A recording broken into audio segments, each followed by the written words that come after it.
They call it the Windrunner, and when it will be ready sometime in the future, it will be the world's largest aircraft. Initially imagined as an airborne means of transport for wind turbine blades, the plane has now caught the attention of the U.S. Department of Defense, which is now looking at ways to integrate it into daily operations. The Windrunner is a product of a company called Radia, which was formed back in 2016 by people who used to work for MIT and Boeing, with the goal of coming up with an air transport solution for oversized cargo. Remember how I said this plane would be the largest in the world? Just take into account the thing's length. It stands 108 meters long, and matching that is a wingspan of 80 meters. Just to put things into perspective, consider that significantly longer than one of the previous record holders, the now destroyed Antonov An-225 Maria with 84 meters, and another pride of Soviet aircraft, the Ukranoplan with 92 meters. Such dimensions translate into a simply huge interior volume of 8,200 cubic meters. That's the equivalent of 12 Boeing 747s, and significantly more than the Airbus Beluga XL, a behemoth of a plane in its own right is 2,209 cubic meters. I know, those are numbers human mind can't easily wrap around, so here's more to put things into perspective. The Windrunner will be large enough to transport wind turbine blades measuring as much as 105 meters in length. There is no official info yet on what will power the plane, but we do know 2 engines will be installed on each wing, and they should give it a lifting capacity of 160,000 pounds. The top speed the Windrunner should be able to reach is Mach 0.6, while the max altitude stands at almost 12,500 meters. In theory, the plane should be able to travel as far as 1,996 kilometers from its departure point.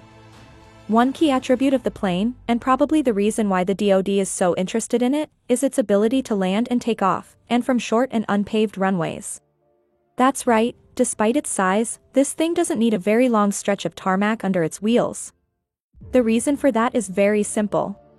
Remember how I said the Windrunner is supposed to transport wind turbine blades? Seeing how most of the time wind turbines are nowhere near an airport, getting these crucial parts as close as possible to where they're needed is crucial. What exactly does a short unpaved runway mean? According to the numbers provided by Radia, the Windrunner should be able to leave from and arrive on runways stretching only 1,800 meters, even if their surface is nothing more than packed dirt. We haven't heard anything new from Radia in a while, but last week the company announced it entered into a research partnership with the U.S. Transportation Command to research the feasibility and operational effectiveness of the Windrunner as a potential commercial carrier option to support critical DoD logistics and transportation needs.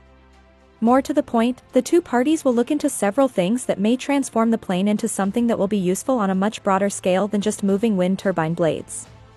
Like say, transport space launch materials, oversized equipment, and humanitarian aid. The company and its government partner will also study the logistics associated with the operation of such a behemoth, including the handling of cargo on the ground, airfield suitability, and required infrastructure. Developing mission profiles suitable for the Windrunner and its integration with the existing logistics networks of the Department of Defense are also being looked into. It's unclear at this point when exactly we are to see this impressive plane in the sky for the first time. The most recent piece of news concerning the development of the plane came a couple of years ago, when we learned of Radia receiving $100 million worth of funds.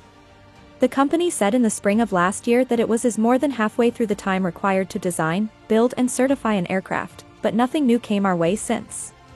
And if you were wondering if the wind turbine market is so large as to warrant such an investment in making a purpose-built plane to serve its needs, the answer is probably yes. Although no one can say for sure, the number of wind turbines in the world is estimated to be around 400,000, and they generate a combined 840 gigawatt of power. Of the several components that make up a wind turbine, the blade is the most prone to degradation, with an average lifespan of 20 years.